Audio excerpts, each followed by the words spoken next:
Thanks for joining me to talk about Adho Mukha Shavasana today, our downward facing dog, one of those iconic yoga poses that is done in most yoga classes at least once during the course of a flow. So why on earth do we do downward dog so much?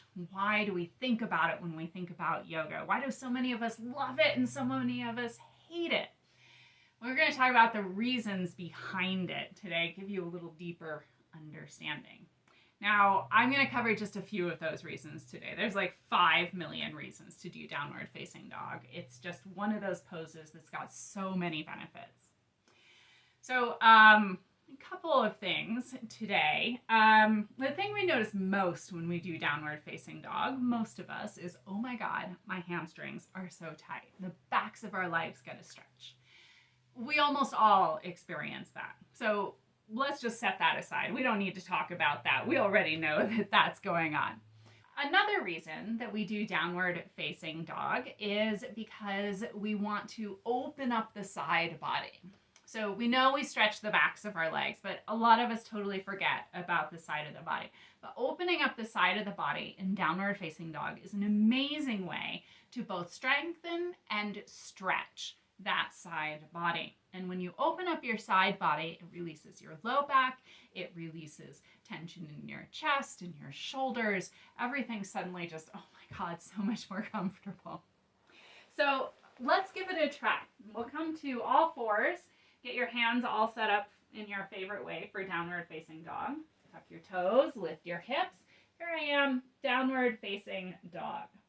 Now, I can reach my heels towards the floor and find that stretch in the back of my legs. That is not our purpose here, so I'm going to keep my knees bent, my heels lifted a little bit. Now I'm going to press into my hands, and I'm going to lift my hips as high towards the sky as I can. Can you see the side of my body growing long? So I started here, and now I'm lengthening that whole side body. I get a nice little stretch there. I can wiggle my hips, get a better stretch. Ooh. Now, it's not just about the stretch here. It's also about the strengthening. Remember, stretch and strengthen. So at this point, my ears are near my shoulders, shoulders near the ears. Whichever way, I have no neck. So I'm going to strengthen around my rib cage as if I'm hugging myself with the rib cage. And that's going to pull my shoulders down. And you notice the shift, the change in the shape of my back as I do that. Now I've got space for my neck, my shoulder girdle is supported, and I'm still stretching my side body.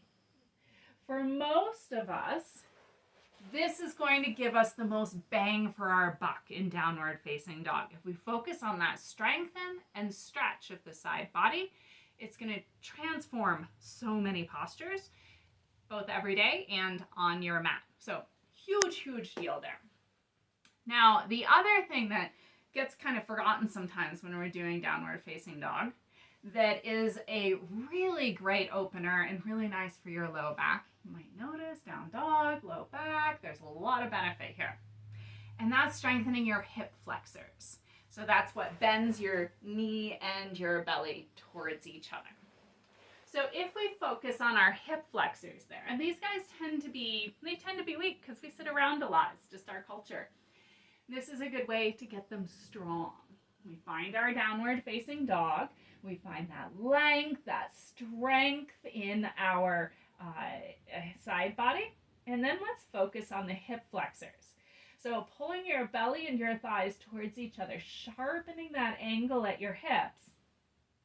And as you do that, think about sending more weight into your feet. And that's going to shift where your center of gravity is. And it requires you to use those hip flexors to do that. If you want a really good test on strengthening the hip flexors in downward facing dog, try this on a slippery floor, wearing your socks on your feet and on your hands. Remember, you want to really pull that belly and thigh towards each other. Those are your hip flexors doing their work. And if you don't splat on your belly, don't recommend that. So do this with somebody spotting you. Then you know you're finding those hip flexors. You're finding that strength. and your body will thank you for it. That's what gives you that nice curve in your lumbar spine when you're in downward dog, gives you a little traction there, and will help everything feel lots better. So I hope that's helpful for you here. And give it a try. See what you think. Might be a little different than your usual dog. I know we usually do this as a transition in most of our yoga practices. We're doing downward dog because we want to go from here all the way up to standing, or vice versa. But take your time in your downward dog as you experiment with these things and see what you learn. Thanks for joining me. Let me know how it goes.